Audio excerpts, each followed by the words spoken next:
Hello and welcome to ohmTown Daily, Season 3, Episode 15, for January 15th, 2024.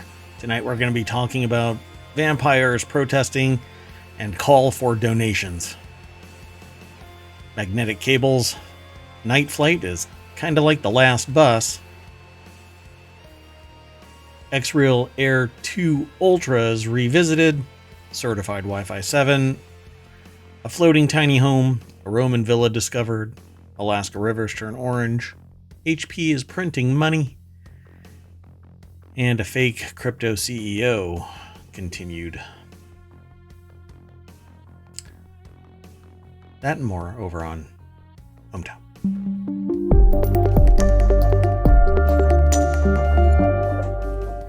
Hello, and welcome to ohmTown. I am Merwat. That is ohmTown.com. And up above me is the visualizer for the sentient AI from the future. No, you cannot just wave your virtual hands around and say hello. You have to actually articulate that through your voice synthesizer. I'm still learning these odd human mechanics here. Good evening, ohmTown citizens. Welcome to ohmTown Daily. Yeah, see, now I would believe that if you had arms and legs or whatever to wave around, but you do this visual version of it.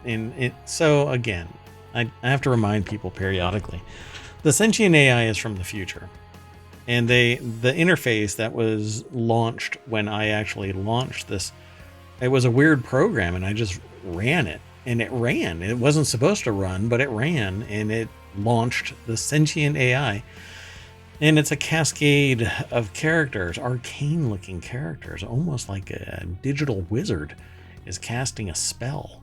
And that's what I see, but I can interpret it much like the Matrix. So I suppose maybe the creators of the Matrix actually have interacted with a similar entity, but as far as we know, there's only one sentient AI.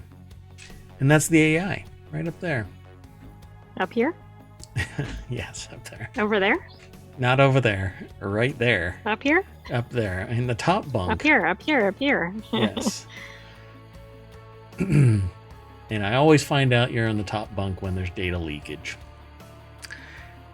Anyway, let's get into the first article for today. Did I miss anything, oh great AI? I don't think so. Okay, let's go. The very first article is over in ohmTown Daily. The Red Cross has seen a 40% decrease in blood donations over the last 20 years, and vampires all agree more donations are needed. Oh, wait, the article doesn't say that. There's a 40% decrease in blood donations over the last 20 years, and experts are blaming Gen Z. That's right, folks. Get out there and tap those veins. You need to donate blood. The American Red Cross has seen 40% fewer blood donations over the last 20 years. The Red Cross has said that they need 8,000 weekly donations in January to meet demands. One survey found that donations from people aged 16 to 18 dropped by 60% from 2019 to 2021. Fewer people are donating blood, and experts say younger generations are at the heart of the problem. Very punny. Yeah, you're trying to get it because blood, heart. Anyway, Kenneth Nehmeyer over at Business Insider. But the article, go to it. There's my flub for the day. The article together. Let me throw it into the chat. Better to get it out of the way early. That's right. Rip that Band-Aid off. Hey, bot, can you throw the title for the show into the VOD today? Do you think? No? All right. Anyway, the article's over at Business Insider, and Kenneth Nehmeyer is the author of this. There's a big white van from American Red Cross that says, "Please give blood." It's almost like Eat More Chicken from Chick-fil-A. But what's the angle here? Is it the vampires? It's vampires. This thing is populated by vampires. Come on. That's a really good story. That would be an actually fascinating story. Anyway, a good sci-fi story. It's made of humans to serve man. One survey found that donations from people aged 16 to 18 dropped by 60%. Why are people age 16 or 17 donating blood? I don't understand. Is that? I'm trying to think what the minimum age is. I thought you would have to be an adult. I guess not. I've never looked. Let me check. Over the 2023 holiday season, Jerry, I guess, or Gary? 16 is, it's actually dependent on the state, but most states are 16 and up 16. In the U.S. Interesting. Oh, okay. Okay, I don't think that it's lost on me, but it might be lost on somebody else. But I think it's hilarious that they are using the words a 40% drop in people donating blood. Right. How about a decrease? 40% decrease. I think that was chosen intentionally. Somebody's very wordsmithy. Dr. Eric Gary, the executive medical director of the American Red Cross, told NBC News that the organization has seen a 40% drop. And over the 2023 holiday season, the Red Cross was 7,000 units short of meeting its demand from hospitals, which really sucks. So get out there, people. Just donate. Look, you might get some orange juice. Eventually you get a shirt. Sometimes you get a badge, like a bumper sticker kind of a thing.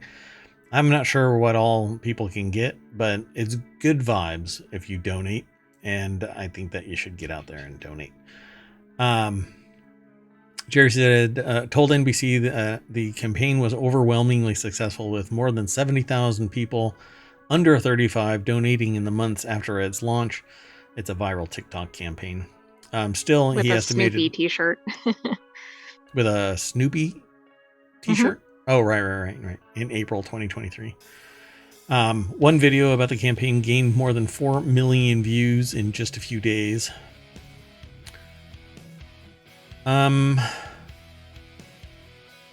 Okay, so I think over on TikTok, Wormwood Gaming has a video that has something over 100 million plays.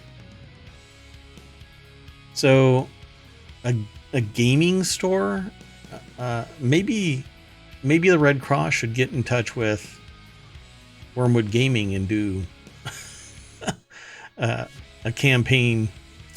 You know what? Give some blood and get a discount or something like that.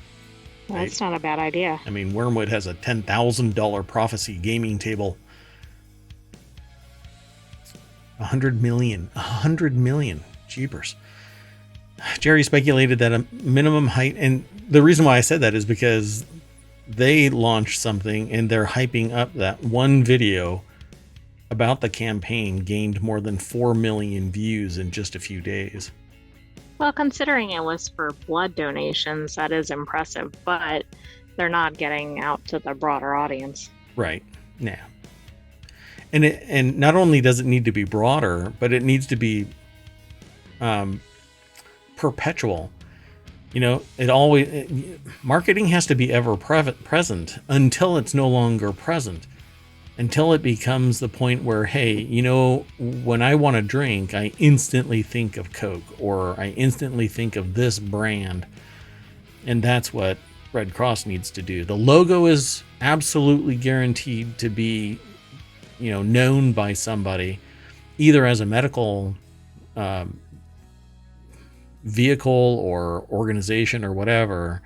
And most people know the Red Cross by its logo. But if it isn't present everywhere all the time, then people go, I don't know what, out of sight, out of mind. So anyway, still he estimated that the organization will need an additional 8,000 donations every week this month to meet hospital demands. Anyone who donates blood must weigh at least 110 pounds. So never mind. I was going to make a weight joke about myself, but and there are additional height and weight requirements for those under 18. So they had a lot of high school donors that were deferred. Obviously, if you're too young, you can't do it. We don't want those young donors to get the impression that because they were deferred for that reason that they can never donate again. So, okay, everybody, there's your PSA. Get back out there and donate some blood. And when they say no, just donate it anyway. Just kidding. No, but also if you do go donate, you can donate it almost every couple of months. And so make it a pattern, just like you do with anything else related to your health or other errands. Yeah, put it in your calendar as a recurring event, and just do it every other month and ping them, and they'll tell you if it's okay. So, okay, that's it. Let's keep on going. I didn't intentionally do this, by the way. The next article is about magnetic cables that were the sleeper hit at CES 2024. I think it's funny because the very next article is the night flight is like the last bus. Okay, that is odd. Plus, we are definitely on a night theme with the vampires. I mean. Oh, yeah, sorry about that. Yeah, that's true. While everyone is so the title of this is magnetic cables were a sleeper hit at CES 2024. I really loved magnetic cables, by the way. Apple got rid of magnetic cables when USB-C came into existence and other charging technologies, like lightning cables and stuff like that. I don't like lightning cables. Now we're at USB-C. Everything is USB-C, but there's no magnetic cables USB-C that are Apple branded where you bump into it and it just disconnects. And the reason why I love that is because you never know who's going to walk by you while you're plugged in and then yeet your phone across the room. That is true. And even if your people are fairly squared away, your pets may not be. Oh, yeah, and your parents don't give a damn. Parents? Pets. I said pets, but yeah, I think I said too. Parents. Yeah, I think I said parents. It's in the tape, but we're not going to go back. I think I said parents. Anyway, pets don't give a damn, and parents don't give a damn. Not unless it's their cable. Anyway, magnetic cables are looking a lot nicer at CES 2024. I bet you the one that's highlighted in the next next episode. Damn it! Next article. Yeah, that's probably one of these. Anyway, yeah, we have to put something in the next episode. Man, the next show. I'm just a hot mess this evening. It's 8 p.m. So this evening. Wow. Even the AI is throwing me error messages. Damn, Merawatt. Damn. Anyway, an updated cable isn't exactly a flashy piece of tech. That's not true. Anchor cables are awesome. Even when you get a replacement of an old cable, the new one still is impressive. You're like, whoa, it's the exact same cable, but dang, it's really awesome. Anyway, it's a necessity for everyone. If there's a new evolution that makes them easier to cope with, we're all better for it. Magnetic cables aren't wholly new. Supercala came out with the first versions of the visible external magnets years ago and has iterated on them since. So let's go over to this article.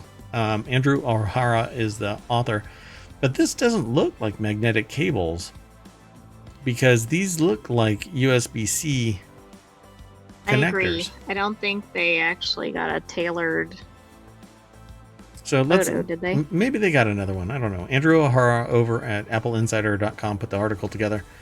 No, that looks like them. Rolling square magnetic cables. So these must just loop together in a magnet, like they're coated with a magnetic pattern, so that they just slap together like a slap bracelet, you know? Oh, so you don't have as much of a cable octopus or something? Right. But what I'm talking about when I'm talking about magnetic cables is... It's like the connector, right? The connector itself, yeah. And that's what I was hoping that this was, but that's not what it is. See, you can just kind of stick it on something and it's magnetic, so it sits there. Yeah, cats would have a field day with this.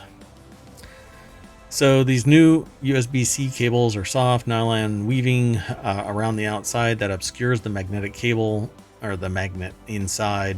The woven exterior is also more durable than the rubber. And these were the magnetic versions of the Supercala magnetic cables before. The thing about magnets, though, is there is a magnetic field. So if these things are floating by anything close to having a magnetic strip on it, it's going to get wiped out. So, and Okay, that's kind of a problem. Like I used maybe to your work, computers or devices or other things. yeah, pretty much anything that has, well, not enough magnetic protection. I used to work with magnets quite a lot, and I would have to replace my credit cards and now I don't even use credit cards. It's all electronic. So, but I would have to replace my cards and anything that had a magnetic strip. So just imagine trying to get into something secure and your card no longer works. Not exactly the best. But supercolor cables have magnets positioned at different intervals. That could help with your debt management. Well, that's true. You can't expand your debt if you can't access your line of credit. So yeah, Scotia and Rolling Square assured Apple's insider that these were only the initial products, and they'd have 100-watt versions launching very soon. You know, every device is needing more and more power, it seems. And so we'll need 100-watt cables. And I agree. I mean, this seems like a fun solution, but I don't really like the magnets being, you know, basically perpetually exposed. But if you need to, this is how you manage it. I would rather we develop technology that makes these things super flexible and easy to wind up and not have to worry about winding and unwinding in a particular way. Because if you just grab this end and pull it apart, you're going to break the connectors eventually inside because the wires are going to twist. I think that's the technology that we need to resolve. So Scotia Strikeline Cobra will be launching this spring in black and white in 3-foot and 6-foot versions. Rolling Square will hit the market with equivalent cables. Pricing for both have not been released. So there's more over at this article, and I'll throw the link through ohmTown over to chat, and it'll be in the show notes. Yesterday's episode is over in yesterday's episode of ohmTown is over on YouTube and ohmTown Daily. ohmTown Daily, yes. Yesterday's episode of ohmTown Daily is over on YouTube, and the podcast, you can get that from anywhere. And yesterday's episode of the Continuity Report is over on YouTube. At the end of this month, there will be 2 new podcasts under the ohmTown umbrella: Reality Hacker and the Continuity Report. So be sure to go and subscribe to ohmTown over on Apple Podcasts. That's really where it's preferred. But if you are reluctant to grab it via the Apple Podcast, then grab it wherever podcasts are podded.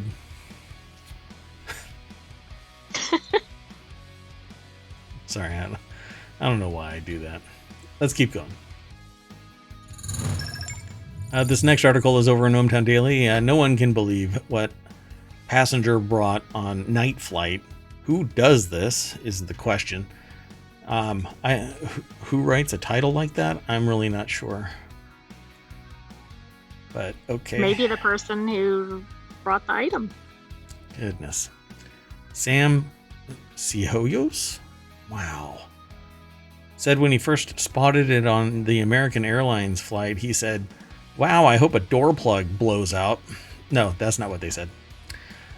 Just kidding. They did not say that. They said that he thought it was a joke and had to laugh, but he wasn't laughing for long. That's because this video doesn't have anything to do with the flight. Jack Beresford over at Newsweek.com put the article together, and essentially what went on was the person has what they're describing as an abomination of a phone charger. I mean, with that description, that's pretty impressive. Yeah, this is pretty hilarious. He spotted a woman sitting a couple of seats along from him. Okay.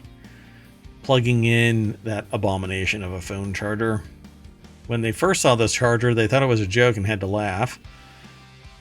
But then, dun dun dun, it's a light up charger that flashes and glows whenever it's actually activated and performing a function like charging.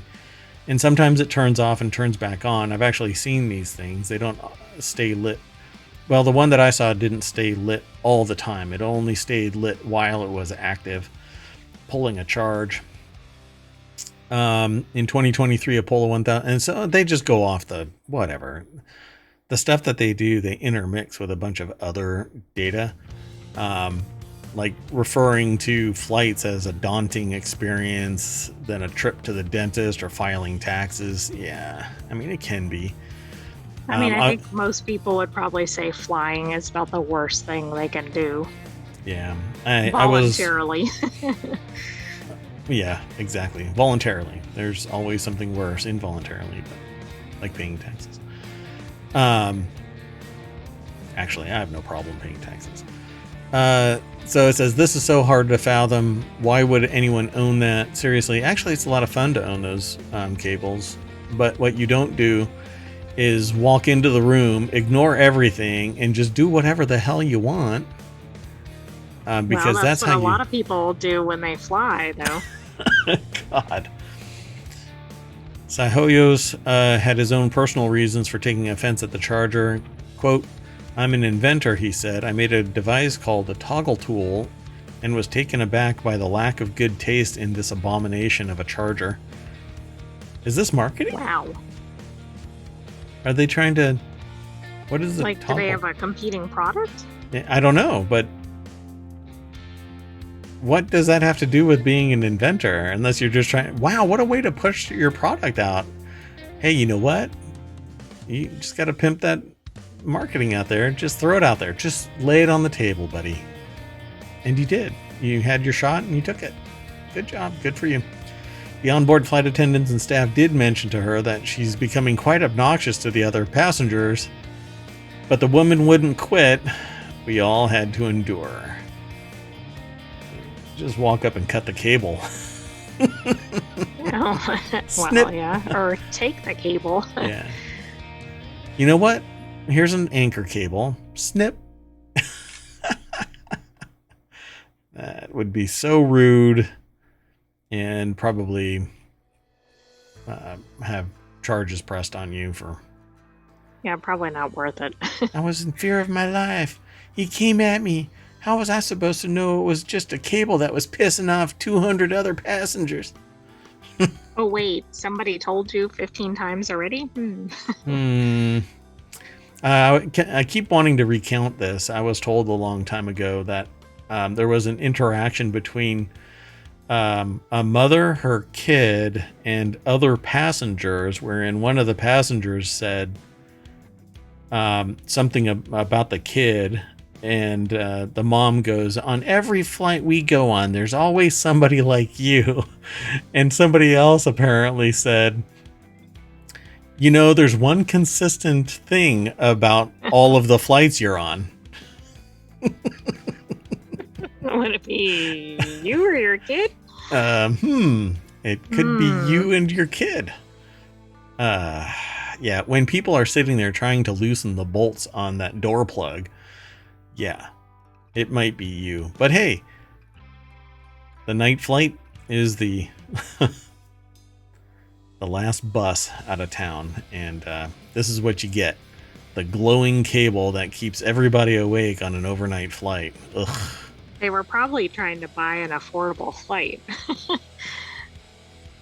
Yeah, everybody else was trying to buy an affordable flight too, and now you know why it's affordable. Nobody else wanted to be on the same... I don't mean the person with the charger. I mean other people. That's why they were subjected to this. Oh, yeah, that's right. Hey, your flight is a little cheaper because this person is going to have a glow, a rave in a cable. That's frustrating. All right, let's keep on going though. Can't stay here for the bot just now through the title. 30 minutes in, we just started taking streaming. A little bit of time. Yeah. The next article is over in the Smack Talk channel. It has to do with Apple Vision Pro, but not really. hands-on with the xReal Air 2 Ultra. This device I'm really chomping at the bit to get. I may actually order this and kind of, instead of going, hey, you know what, I'll just save up for a little bit and not feel this. But yeah, I think I'm going to end up getting You'll this. just rip the Band-Aid off. Yeah, because what it will allow me to do is, if I'm going to have to verify before I do this, but it may allow me to just put on a pair of glasses and 3 of my monitors disappear. And it still allows me to utilize my streaming computer. And then I can actually put the camera right here with a teleprompter and see, like, talk to people. Right. And I may not even need the teleprompter because everything sits right here in my field of view, and y'all don't even know.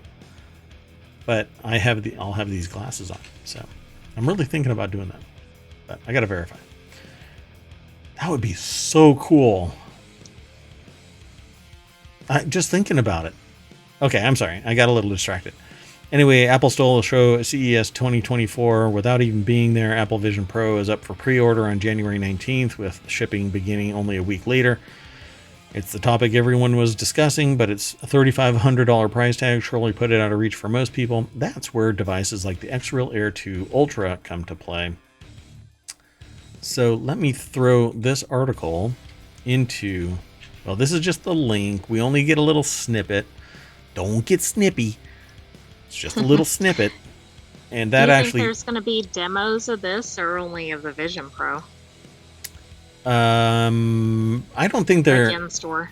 Yeah, I don't think xReal Air 2 Ultras are going to come to any store for demos. It's niche and not super high end. It doesn't have a huge marketing push, but it's doing a bang up job of getting out there. The only thing about these really is that they're kind of clunky. They're not very, like, if all of this was micronized like Apple does, then this would be even smoother, but it's like lenses within lenses within lenses. It's like a lens turducken.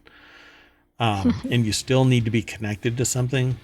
Although you can have a device that disconnects that, if I remember right. But let's find out. Andrew O'Hara is the author over at Apple Insider for this article as well. And yeah, so what these things, they're $700 or $699 actually. You can order them now, but they're not coming out until next month. Not going to be delivered until next month.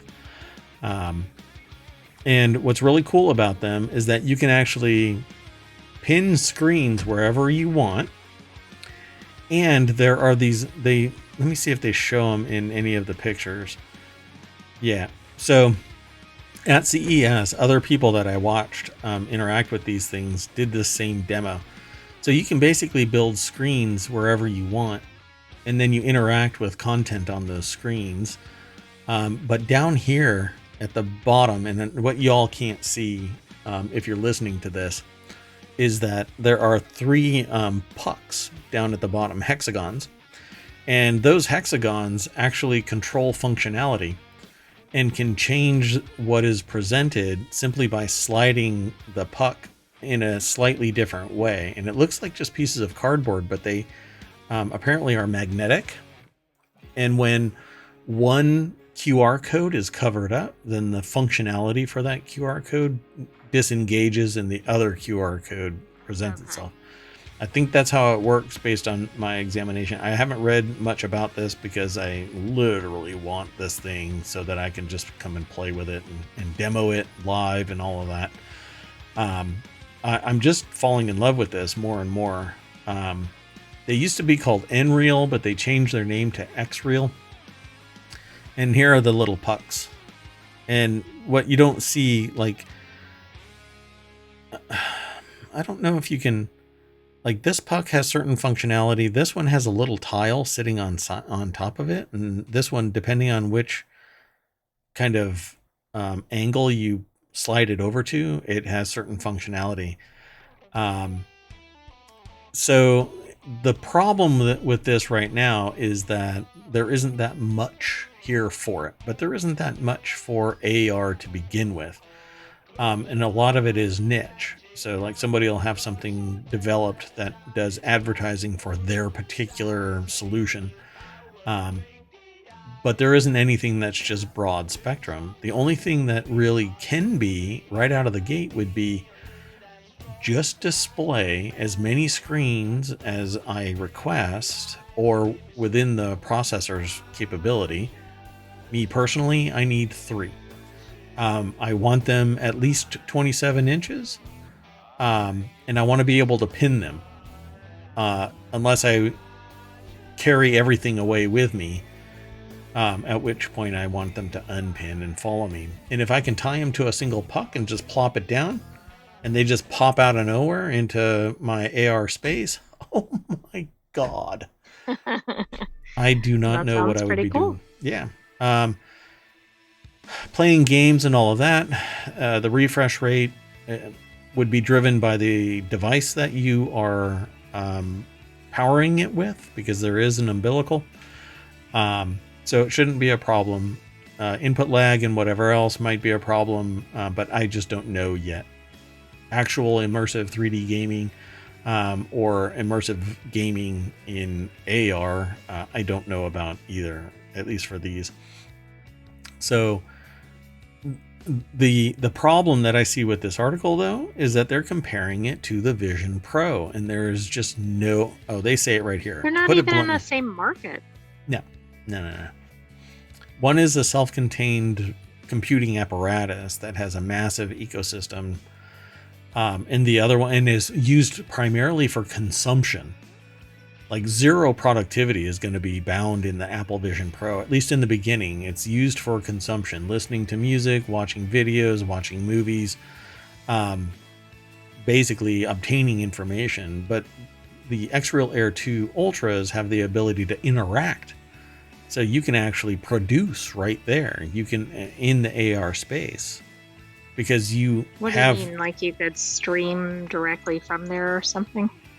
Well, not only could I stream, but I could actually type on a keyboard and it's inputting. I can control stuff on the screen. The new stuff, the Air 2 Ultras actually have the ability to detect fingers and hands. So it has spatial awareness, and many other things that are new to it. But they say it's in no way comparable to the Apple Vision Pro, but they say that it has the Apple device has packed an insane amount of technology into the Vision Pro to make it the best possible spatial computer on the market. No, it is not a computer. It is a device used to consume multimedia. It's basically a home theater in a headset. And if you want to all watch a movie together with that same fidelity, you're going to have to buy, well, if the nuclear family is maintained, 2 parents, 2 kids, 2.5 kids. Never figured out how that half kid exists. Yeah, it's kind of lossy. It makes up for the random people that die. So 2.2 is replacement value. The 0.5 are the accidents. So that third kid that you had, you have to... Never mind. It's too morbid. It's not Halloween Moving yet. On. Yeah. So no, these two aren't meant to be competitors, because the xReal Air 2 Ultra is actually a production device. At least it's both consumption and production, because you can watch movies, but I can also sit there and construct emails, play games, do all kinds of stuff that you can't really do, at least as far as I know, with the Vision Pro. Not everything is going to be touch capable. You know, what are you're gonna play a driving game with the Apple Vision Pro, a $3,500 device, and you have to just stick your hand out in space and drive a car like that? There's no input device. Right.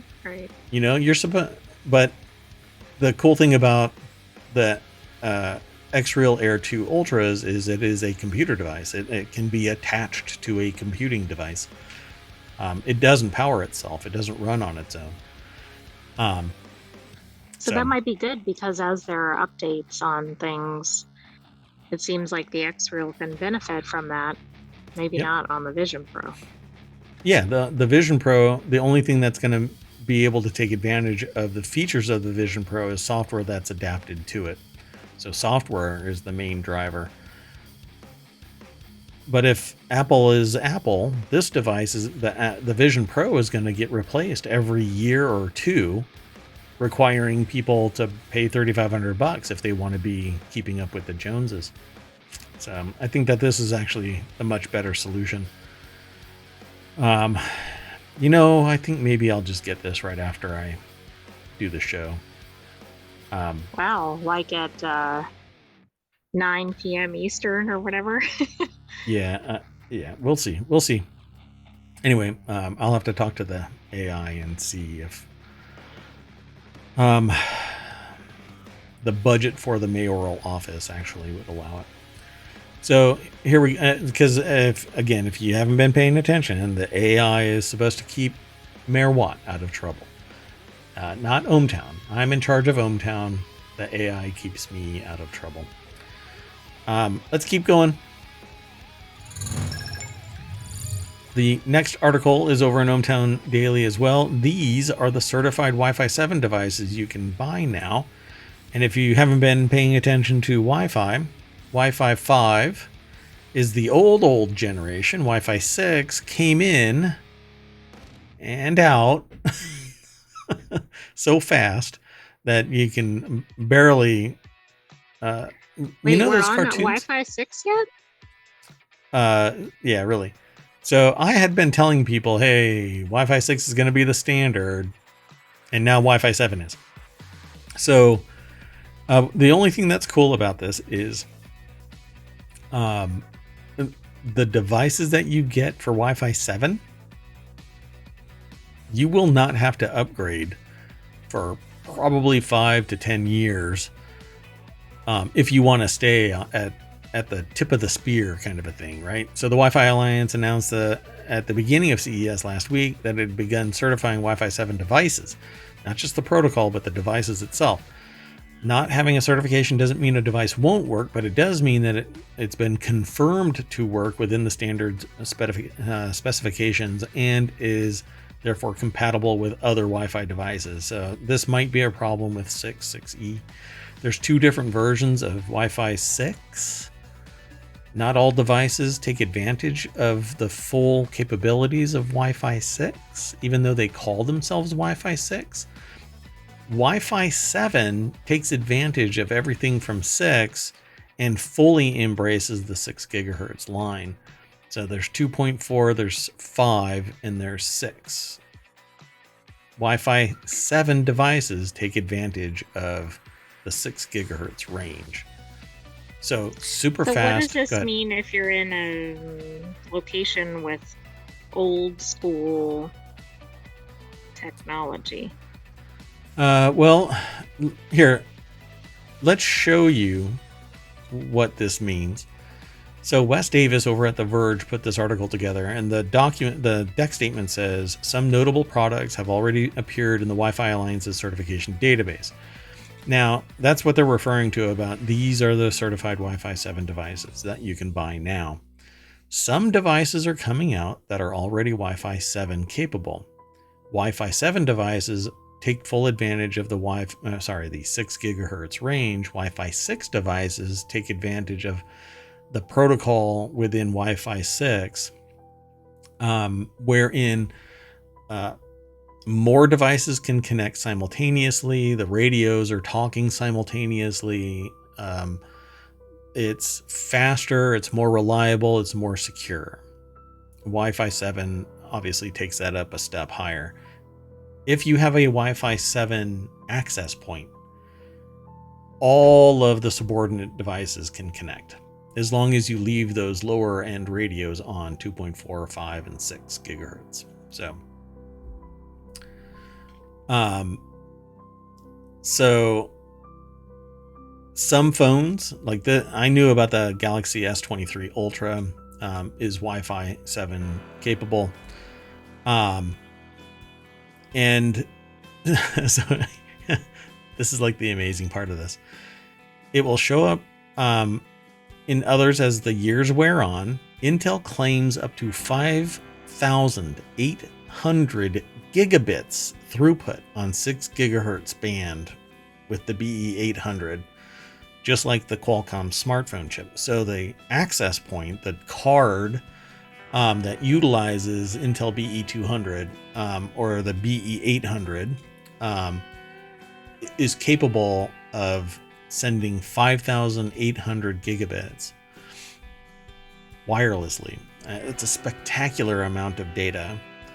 Considering Wi-Fi 5, Wi-Fi 6, even on the high-end side of things, the max you can push is 2.5 gigabits. So that's this is a tremendous jump, right? Yeah. It's not incremental like you normally see. Right. And most devices actually get sub 1 gigabit. Even if your network supports more, Wi-Fi 6 doesn't enable you to get above a certain... And this amount is like the theoretical throughput. You never reach that full amount. Mainly because there's resistance in wires and processing of equipment and stuff like that. So, of several Wi-Fi 7 routers on the market right now, TP-Link's Deco BE85 mesh router and Archer BE800 are the only consumer-grade Wi-Fi 7 routers. I don't know if they talk about anything else. No, they don't. So these things are actually pretty pricey. So $600 for the mesh, it's $1,000. Ubiquiti is one of the prosumer and enterprise class device makers that you can get a Wi-Fi 7 device up and running for a relatively small amount with way more devices able to connect simultaneously. So a single Wi-Fi access point from Ubiquiti can manage the Wi-Fi 7 version can handle 250 devices. These would probably be lucky to manage 16 on the high end before the system basically goes, no, can't do Enough already. Yeah. Yep. So I'll be looking at Wi-Fi 7 more. I don't normally talk about this kind of stuff until it's more entrenched, because I don't want people taking something cutting edge, throwing it into their network, and then something changes or something is found. And it's always a risk. Or something's delayed, right? Yeah. Yeah. And who knows, security researchers are still nibbling at the heels of Wi-Fi 7, and whatever somebody punches out is going to start being the target, because the latest protocol is always the weakest one. So let's keep on going though. Let me throw this into the chat, and we'll keep going. Sound good? I don't know if I answered. Let me just say, I don't know if I answered your question adequately. Older devices will still be able to connect. Out like the connection of everything that you already have in your ecosystem, and also if you have like old wiring, etc., is that going to impact it? Well, I think you expounded upon your question a little bit, but older equipment will be able to connect, won't take advantage of the higher speeds. The protocol will step down and won't be able to advance at a faster speed because your device just isn't up to snuff. But everything around it that can take advantage of Wi-Fi 7 will be super fast. Older wiring, yes, that will actually hobble it, and it can become the bottleneck. So poor wiring. If you have Cat 5 instead of Cat 6E, it will hobble the overall performance. If you have anything less, because frankly, if you want, you can take a telephone line and wire it up as Ethernet, and it'll perform. It may not hit anything more than 100 megs, but it can still perform. Optimal, right? Correct. Okay, so let's keep going. This next article is in ohmTown Daily as well. A couple spent 2 months building a floating tiny home on a lake. They say they'll never go back because the Loch Ness Monster has eaten them. That's because they're going to float away. Sarah Spiro and Brandon Jones live in a floating tiny house on a North Carolina lake. The couple estimates that they spend about $90,000 building their floating home. Their only bill, since they're off-grid, is a $5,000 a year mooring fee. For a couple who Pretty enjoys good water. compared to a mortgage or whatever. Tell me about it.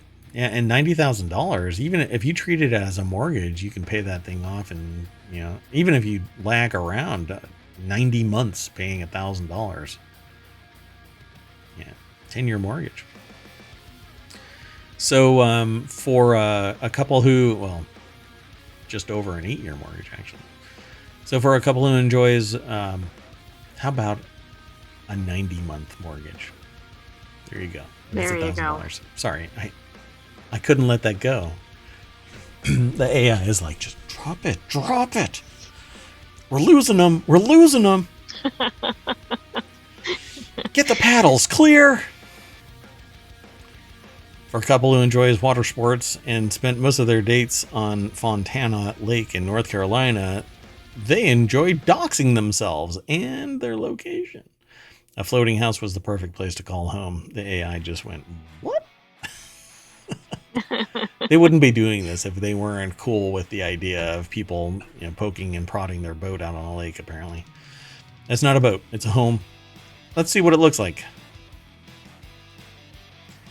Amanda Go over at Business Insider put the article together. Oh my God. That is an actual house floating around on a lake. Okay, so let's say you're boating on the lake and you see this go floating by. What is your immediate thought? Oh lordy, the great flood is happening again. Exactly, like somebody's house is floating away. There's been a tsunami. Who knows? Wow. This is kind of adorable. Yeah, $5,000 a year for a mooring fee. Because they're off grid. So this must be, oh my God, I want to do this. Okay, well, anyway. It's very cute.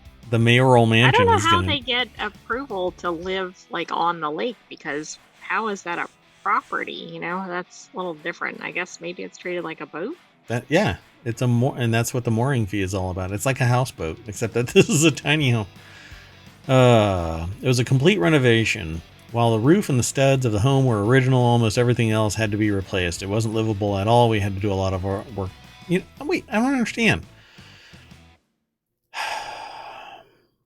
They would pass by these. Oh, there's several of them. They've been around. Floating cabins have been around. And in their mind, they were always. Yeah, this is in North Carolina. Okay. You know what? It's time for ohmTown to take a trip to North Carolina and look at some boats. Boathouses. Or houseboats. Or houseboats. Or boathouses. or houseboatses. So I guess they've had more than one, because this is a couple on the front deck of their first floating home, which isn't that floating home. So, all right. It seemed like a win for the couple because they could size up slightly and have a guest room and a place to host their friends and family on the boat. Where are they hosting people? Look, does this thing look like it has anything they can host? No, it doesn't even look like they can host themselves. It has 0 side rails. The first party, somebody is in the drink instantly.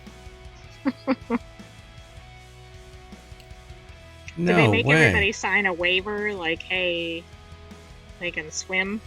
Yeah, check the mark that says you're not a dipshit. The TVA didn't respond to BI's inquiry regarding the number of floating homes on Fontana Lake, but the Asheville Citizen-Times reported that there's an estimated 400. Spiro said that there were only about 20 homes in the harbor where the couple live. Are they all like the other 380? Did they all go floating away? yeah, really down the river. There are about 5 harbors in total on the lake, and this one by far is the least populated. There are a couple of them that have 150 or more. They're kind of like small towns. Why would I want to do that? That looks like a bait and tackle shop. Well, maybe it was. 2 months from start to finish. They basically gutted the place and started over because it looks like it.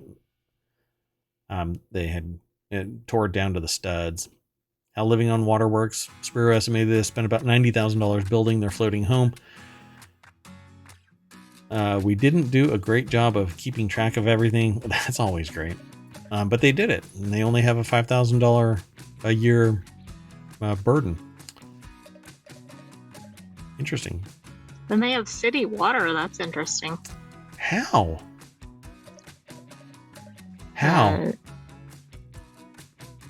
It's run underwater from the marina. So they have like pipes and stuff that come up from underneath? Apparently. What the hell? Very interesting. This solves all of my concerns about a tiny home because I don't want a composting toilet. I want city water, city power until I do the like solar. City sewer, city water, etc. Gas mains and all of that kind of stuff. But I want a tiny home because I think that they're cool, and I want a whole bunch of land around me because ohmTown takes up a lot of ego space. I like having room for my big head. You know how the camera adds 10 pounds? Yeah, my head is pretty big. Anyway, the couple live about 40 miles away from the nearest small town, Robbinsville. Fontana Lake is nestled between the Great Smoky Mountains National Park and the Natahala National Forest. Challenges of building in the middle of nowhere? Yeah, bringing all your stuff out there, probably. Oh, they say that they're only an hour and 15 minutes from the nearest Lowe's. Come on, just plan right. But I know from experience, the moment you leave ohmTown and you go over to a Lowe's, as soon as you come back, damn it, I left something. Well, that's what they're saying in here. So tiny homes usually range from 60 to 400 square feet. Actually, depending on the location, I think the largest that I've seen qualify as a tiny home is 480. Anything under 500 square feet, I think, is qualified generally as a tiny home. I don't know about 60, but that might be somebody's, understanding of like a shed. Yeah, somebody built a tiny home. They built a shed and called it a tiny home. One thing Spiro said that she loved about the house was that the high ceilings, which help open up the space. Yep. You'd be surprised what a few feet add. If you can, when you buy a house, usually the ceilings are 8 or 9 feet. But then when the builder puts everything in, it actually is only about 7.5 to 8 feet. And so try and get 10-foot ceilings. Usually it only adds about $10,000 to the floor plan per level. And you can't go wrong. It opens it up so much more, and you don't feel like when you stretch, the ceiling fan is going to cut your hands off. So not only does she get to enjoy all the lake activities at her doorstep, but she said the living in a floating house was also much more affordable. And it is, right until something knocks you over. Like a tsunami? I'm sure there aren't a lot of tsunamis on this lake. On a lake in North Carolina? Sure. Yeah. So they keep reiterating the certain bill, and everything is really cool, changing perspectives. Living on the water has opened Spiro's mind up to other forms of alternate living. We have big dreams living one day on a sailboat, for instance, and I think about, what do they do for a living? Does it say? I'm sorry. I would guess like influencer or something. Did you really just go there? Yeah, I mean, they can't have a regular job. They either have to have a water-based job or something that's remote. Yeah, I'm sorry. I don't think it really says that. Maybe it says, hey, there's your task, everybody.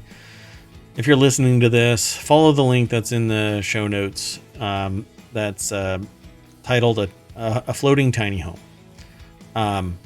And come back and tell us what the hell they do for a living. It would have been a natural segue because they're kind of like, this doesn't fit everybody's.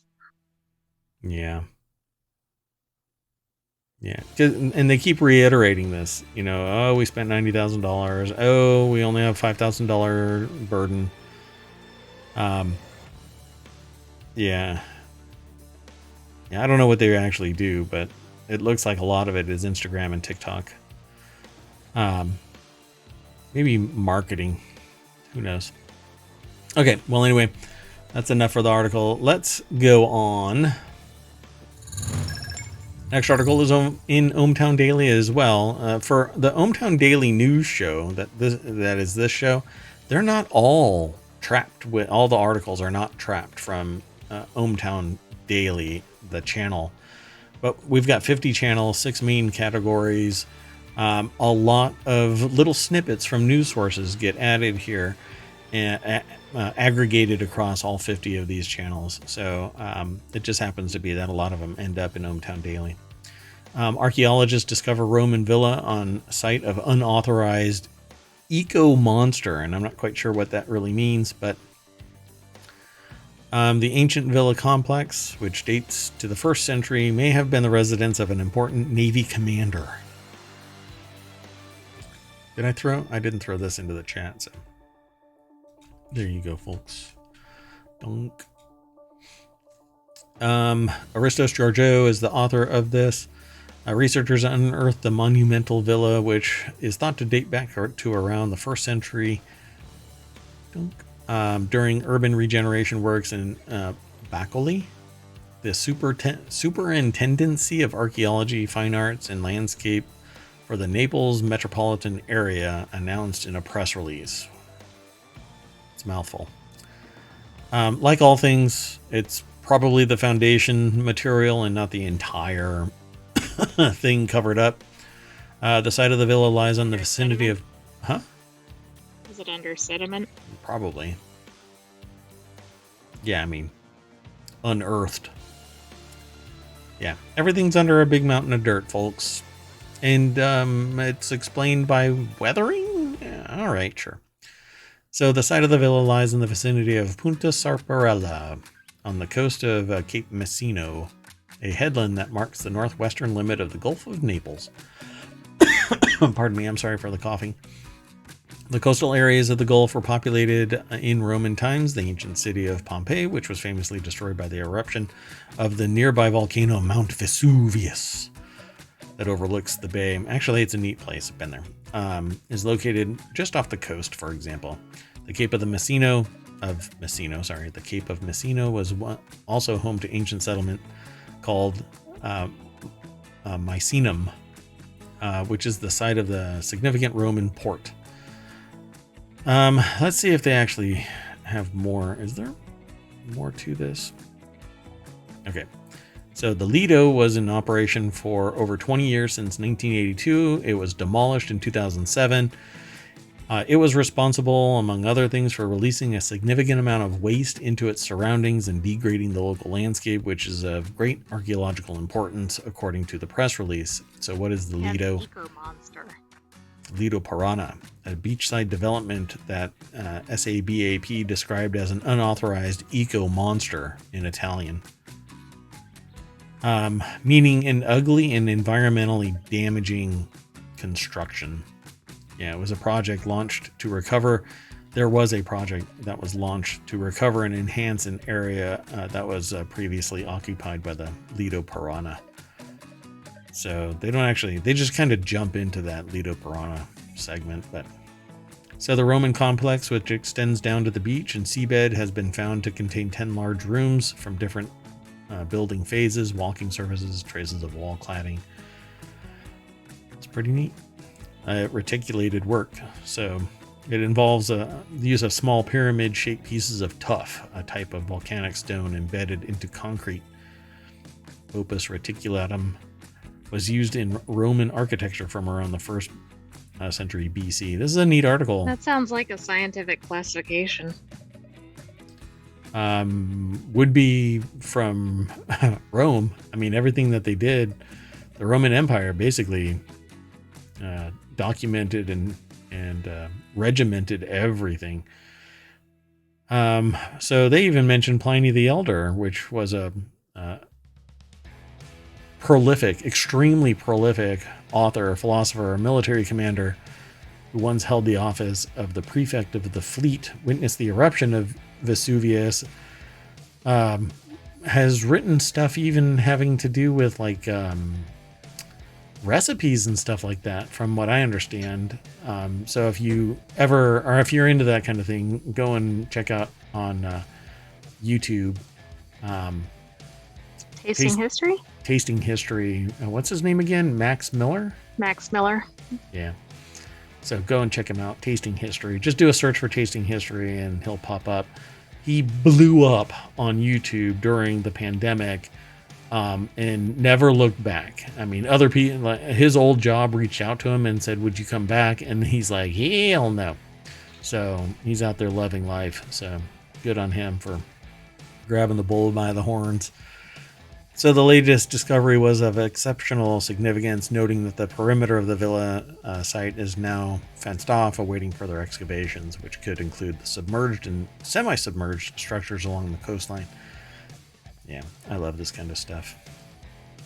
I say it every time. I feel like the number of discoveries like this have just been really increasing in frequency. It's all due to tech and then the amplification of messaging. So we hear about everything good and bad. Some people benefit more from the bad. I'm more interested in just being perpetually curious. So go and check this site out, and hopefully I piqued your curiosity. So let's keep on going. Come on. The next article is over in ohmTown Daily as well. Alaska's once crystal clear rivers are now resembling a dirty orange soda, puzzling researchers. I've actually seen this happen before. Many, many years ago, I saw a video about some Alaska runoff turning an odd red, like it was bleeding. I think this is the exact same thing, just now there are people that are talking about it again. A stream tributary of the Akalik River in Kobuk Valley National Park, Alaska, has turned orange. And they refer to it as water rusty and acidic. Scientists are racing to figure out the cause so that they can predict where it could happen next.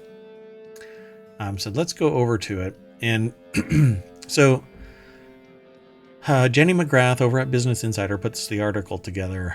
You know what? I didn't throw this into the chat, so there you go. Doink. So the writer who toured the salmon in 1975 might not recognize it today. Its clear waters have turned orange. And like I said, I've actually seen that, not me personally, but I've seen video of a researcher coming out of their tent one day, and there was this rusty, bloody red runoff coming out of the glacier that they were camped out on. And it kind of just blew everybody's mind. And this now is so large that it's coming in such a great volume out to the rivers. It's not just a little tiny trickle. Right. I imagine this is quite a difference for people that are used to the area. It's interesting because looking at it on the right side of the photo, it just kind of looks muddy, but we probably can't see the full scale of the picture. Yeah, so on the left-hand side, it looks like a clear, but I think just a crappy photo that's kind of blown out. And so you're losing a lot of the contrast throughout this picture, because if you look at the next picture, it shows this rusty reddish coloration that when I'm looking at it, I'm like, God, that looks like it might be just glare from the sun. lighting that up, and that the rocks are actually red, but I think the implication is that it's turning orange right there.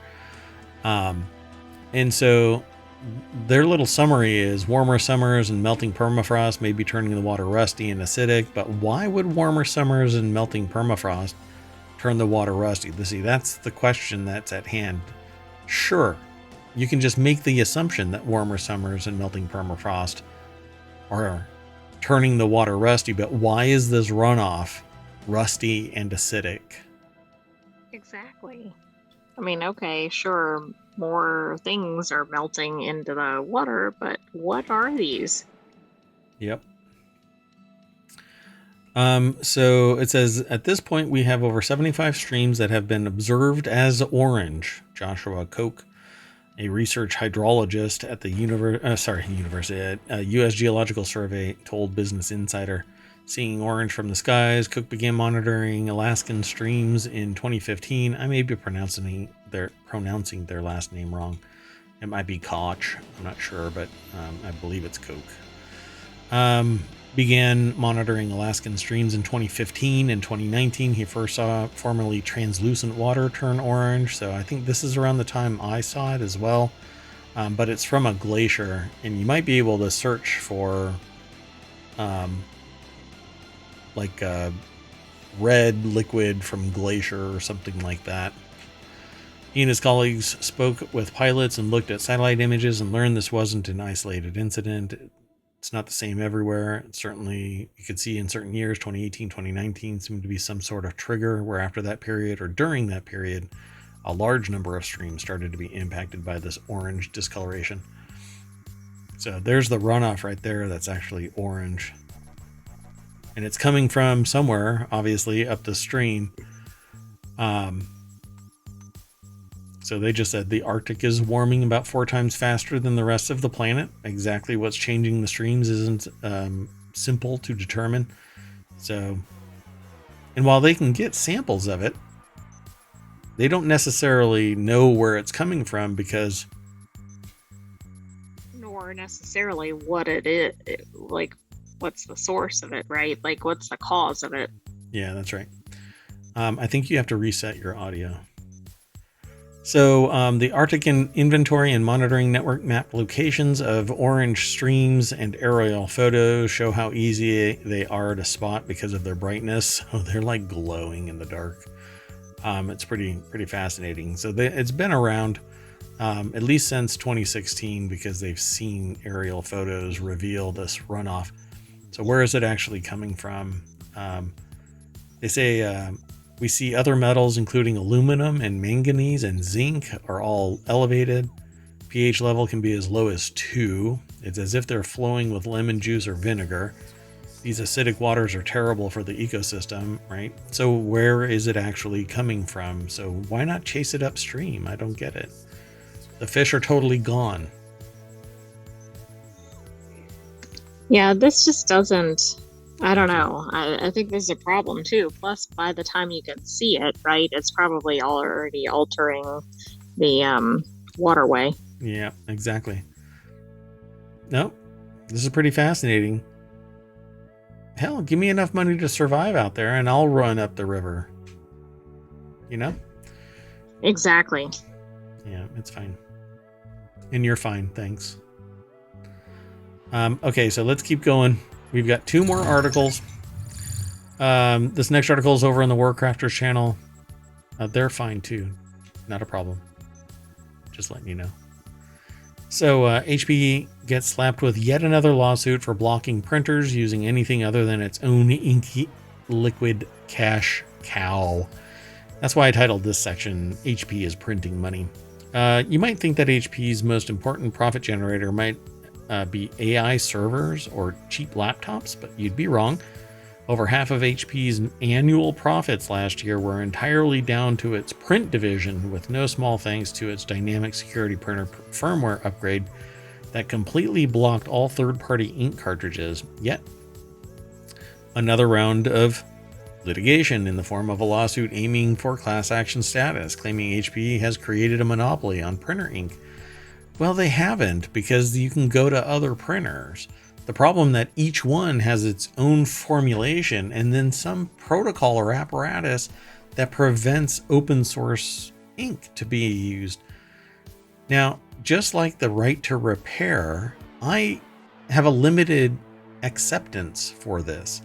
And that's because if they use a third-party ink and it jams up the printer, the first place that somebody goes is to the manufacturer of the printer.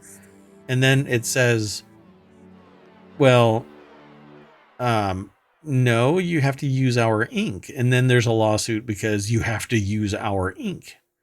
They're being anti-competitive, antitrust lawsuit comes into existence. So they're damned if they do, damned if they don't. They want their equipment to run the way that they want it to run so that it runs and doesn't keep breaking down. Now, little secret, I've had HP, Epson, Canon. I've got a large format Canon printer. And if it sits for too long, you're screwed. That's true, right? But All of them. I mean, the consumer is really who's losing out here, right? Yeah. You might buy a reasonably cheap printer and then good luck getting ink for it ever again. And that's the other side. The ink isn't always available. Even if the printer works, you end up having to get rid of the printer because there's no more ink available. You try and buy it aftermarket, and if it jams up, you really can't go anywhere.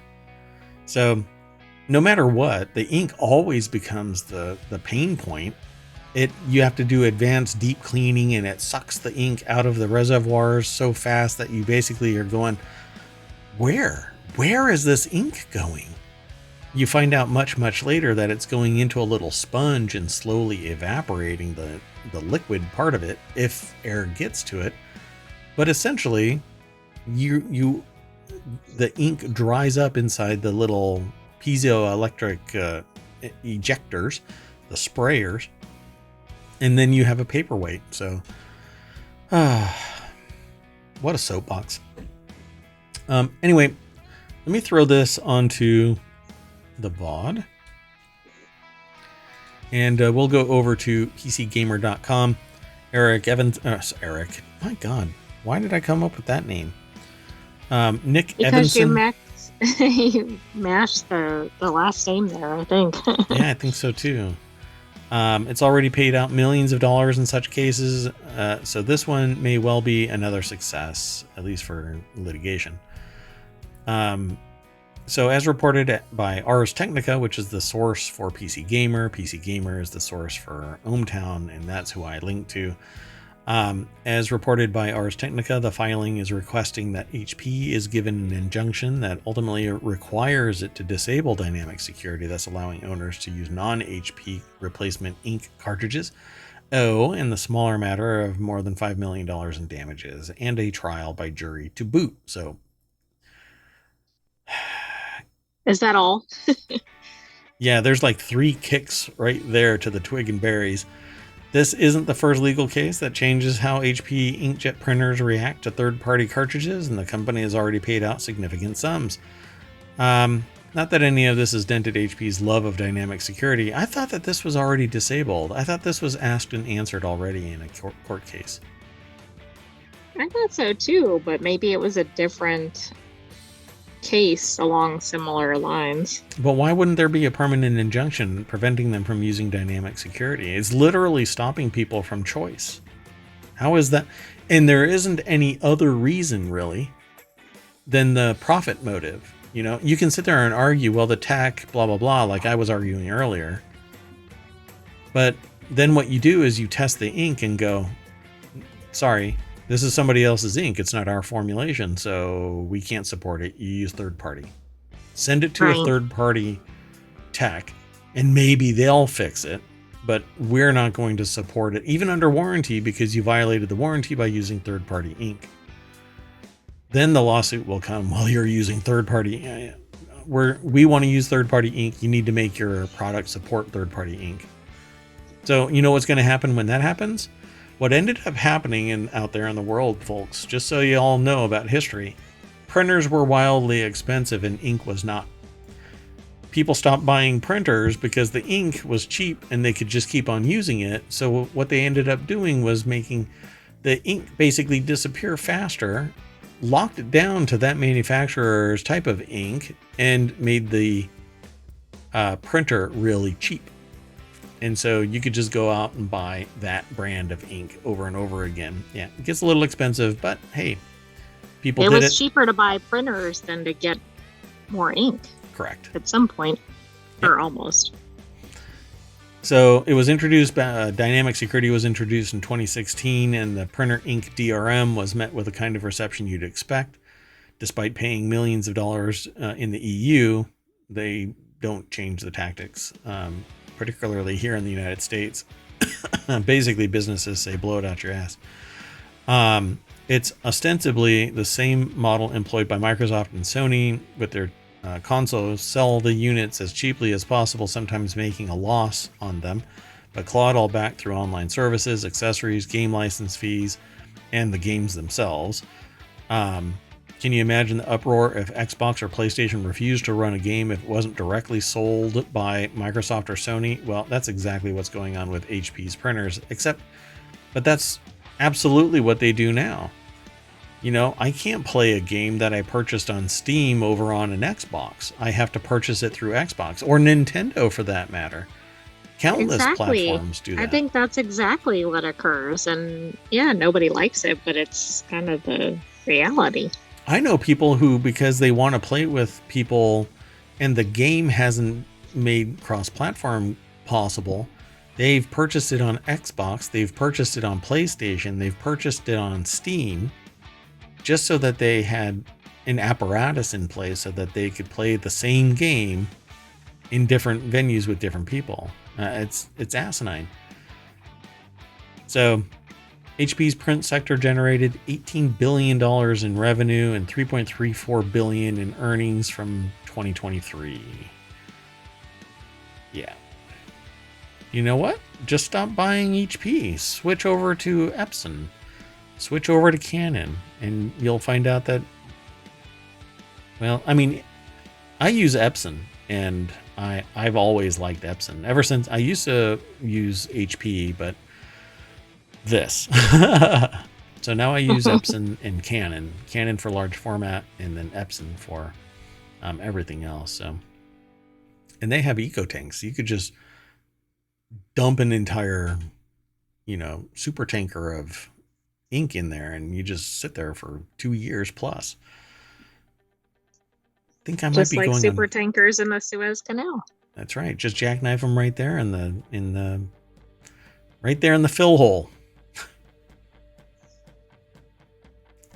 I don't know what's going on. So the last article for tonight is over in the Warcrafters channel.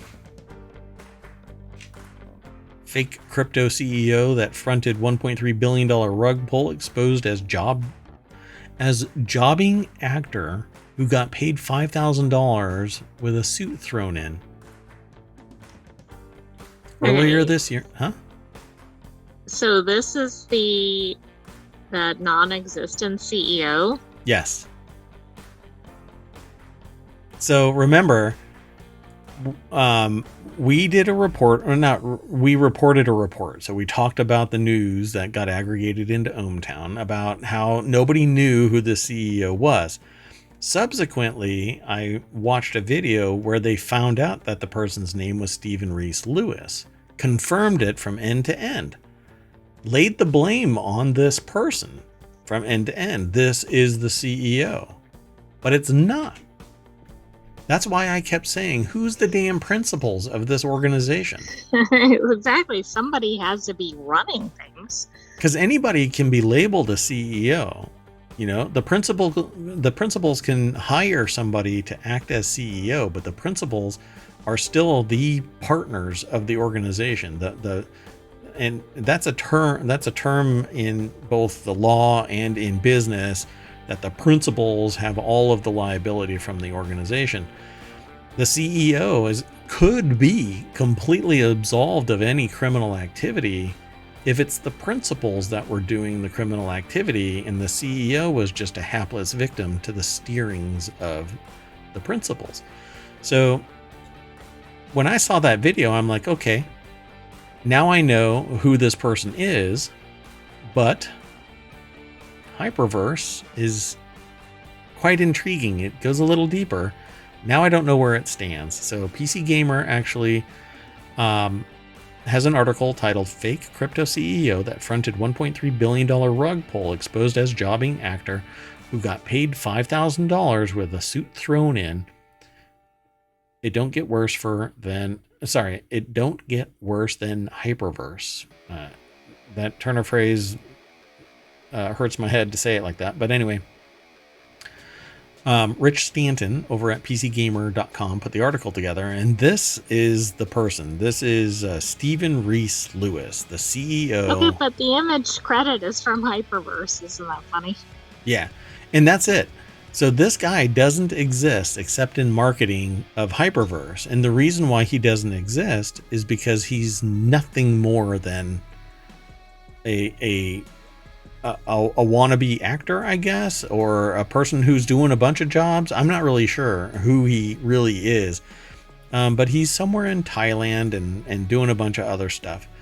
So the news came in the wake of the Guardian Australia investigation into Hyperverse, a crypto scheme that collapsed with an estimated 1.3 billion in losses, and during that time it was fronted by a chief executive by the name of Stephen Reese Lewis. No, they were just the public face of the organization. Yeah, but they were acting like they were the actual. I mean, right? That's not even a real person. Correct. No, Stephen Reese Lewis is not. No. Wait. Stephen. Okay, where's that link? I need to find that link. The one that exposed who the real person was.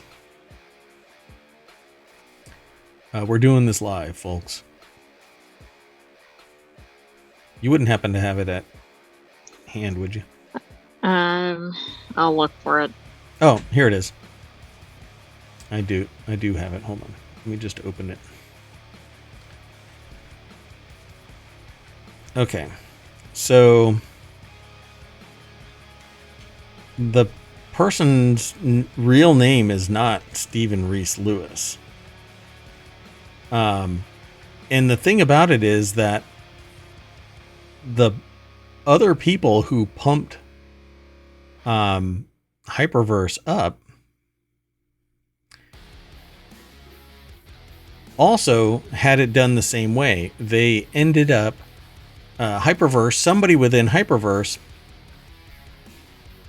basically paid what are they called? What was the name of the Cameo? Cameo. They used Cameo to hold on, I'm trying to find the actual person's name. I will.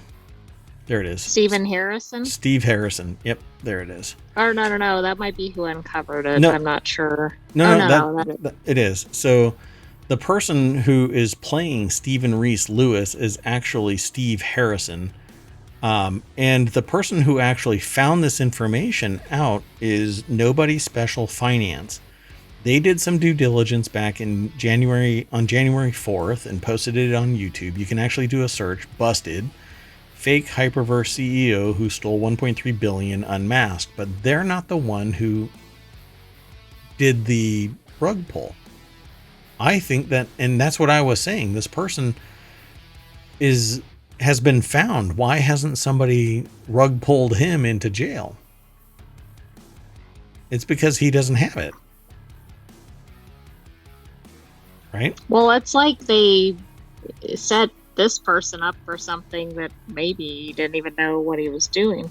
Yep. And so the article actually says, now the man who posed as Reese Lewis has been found. Stephen Harrison, an Englishman resident in Thailand, said that he was shocked to discover that Hyperverse had claimed about him and had picked up the job while working as a freelance presenter and commentator.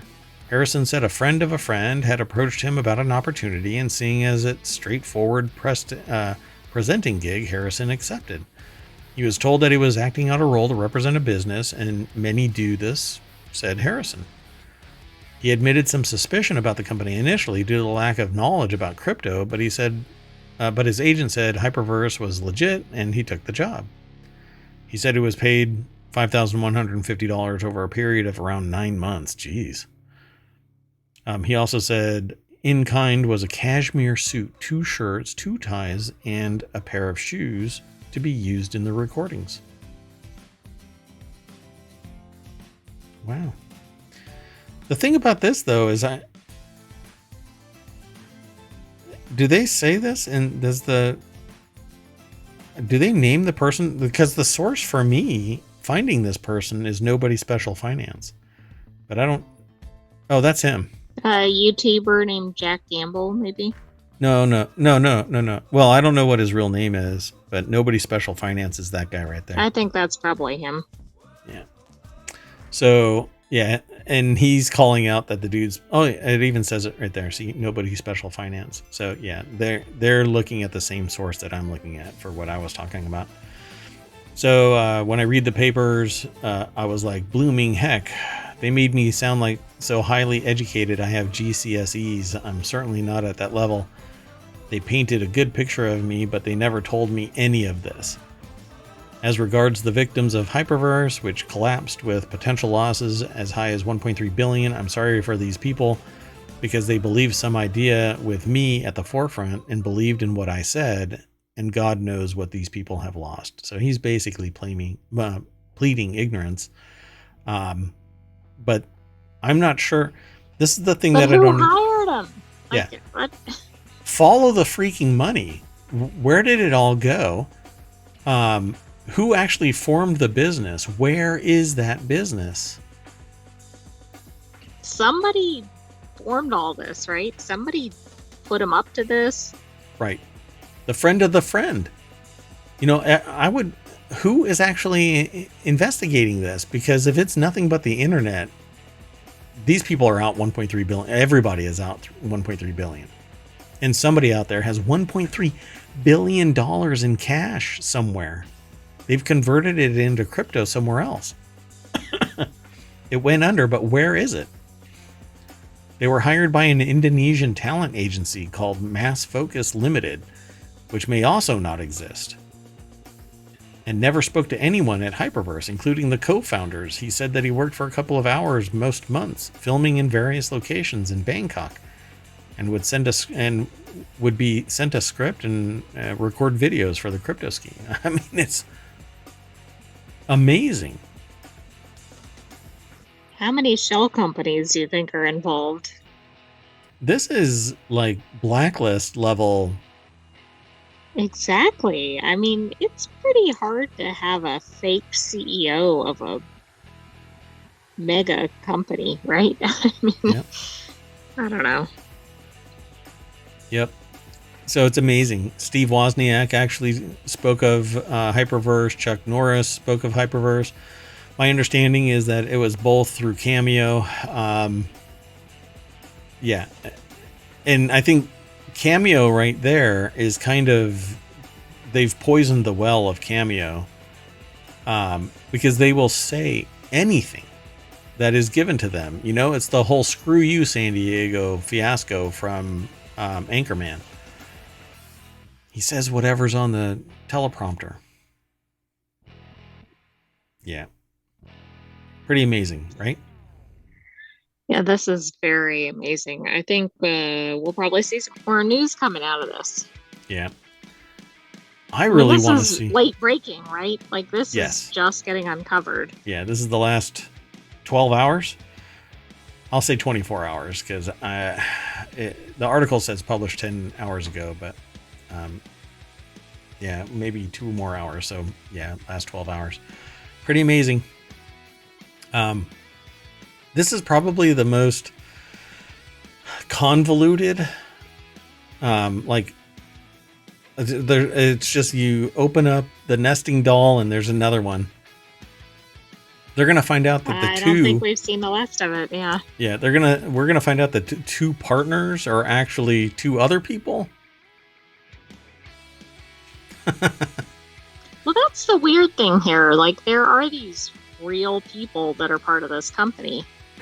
Right. So how do they not know the CEO first? Like, it just does not make sense. Yeah, somewhere in there, somebody had to speak positively of the organization.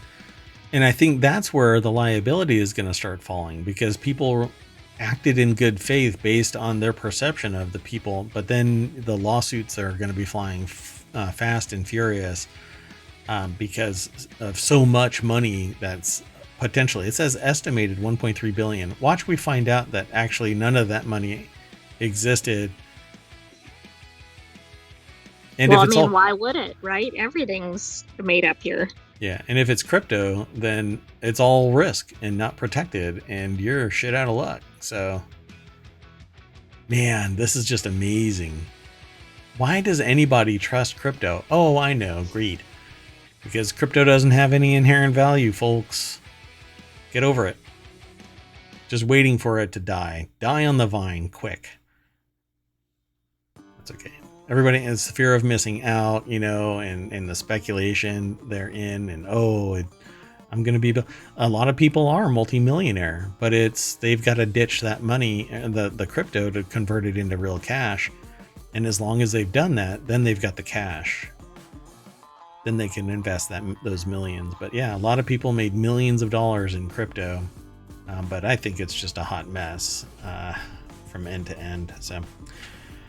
Nope. But I could sit here and say, ooh, I wish I would have. But I was actually in crypto at the very beginning because I wanted to learn about the technology. But at least it wasn't hyperverse.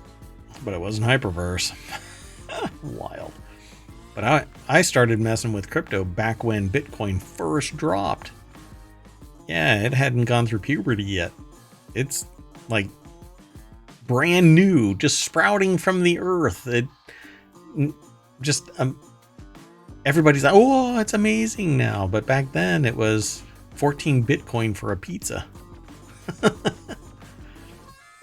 Now that's like $500,000. Something like that. I don't know what it's worth. Anyway, last time I looked, it was like $40,000 of Bitcoin. So yeah, $500,000. Oh, wow. I'm pretty good at this. Should get to know me, folks. Come and hang out at ohmTown. Okay, that's it. We're done. Everybody back into the party bus. We drive all the way back down Main Street, and I refresh that screen, but nope, not gonna, because I don't know what hot mess is in there, because Iowa caucuses are underway, and it's probably a dumpster fire of news. So it is. I'm outie. That's it for today. It's January 15th, 2024. I'm Mayor Watt. That's ohmTown.com. Up there is the sentient AI that's going to say that they are the founders of Hyperverse and from the future. You scooped me. Oh, did I? Oh my God, if that were true. If only that were true. Good night, ohmTown citizens. Thank you for tuning in, and we will be back tomorrow at 8 p.m. Eastern for ohmTown Daily. And don't forget to check out our newest shows, Continuity Report and Reality Hacker, on the weekend. Wow. That was pretty good. It's almost like you're programmed for this. See you later.